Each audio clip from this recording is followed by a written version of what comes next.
আজকে খুব সহজভাবে আলুর দমের একটা রেসিপি আপনাদের সাথে শেয়ার করব, যেটা লুচি, রুটি, পরোটা এবং পুরির সাথে খেতে খুবই সুন্দর লাগে। বানাতে সময় লাগে খুবই কম এবং অনেক বেশি টেস্টি হয়ে থাকে। তার জন্য আমি কিছুটা আলু আগে থেকে সেদ্ধ করে রেখেছি খোসা ছাড়িয়ে। তারপর কড়াইতে দিয়ে দিলাম পরিমাণ মতো তেল। তেল গরম হয়ে গেলে এর ভেতরে ফোড়নের জন্য দিয়ে দিতে হবে গোটা জিরে। চাইলে গোটা গরম মশলাও দিতে পারেন, কিন্তু আমার ঘরে গোটা গরম মশলা কারো পছন্দ না, তাই আমি গুঁড়োটাই বেশি ব্যবহার করি।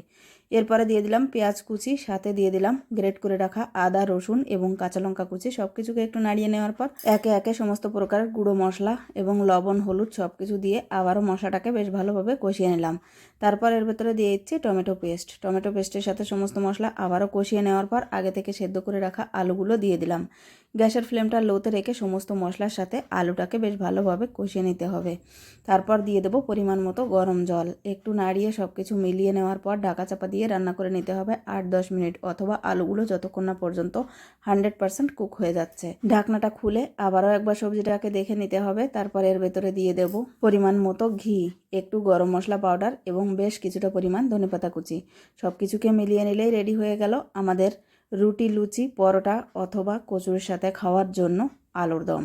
একটা বাটিতে আমি সার্ভ করে নিচ্ছি। আজকে এই রেসিপিটা তৈরি করেছিলাম মাছের কচুরির সাথে খাওয়ার জন্য। তো আপনারাও এইভাবে একবার ট্রাই করে দেখতে পারেন। সত্যি এর টেস্টটা সিম্পল হলেও রান্না করে খেতে কিন্তু অসাধারণ লাগে। তো বন্ধুরা, আজকের মতো এই পর্যন্তই। ভিডিওটা কেমন লাগলো কমেন্ট বক্সে জানাতে ভুলো না। সবাই ভালো থেকো, সুস্থ থেকো, টাটা।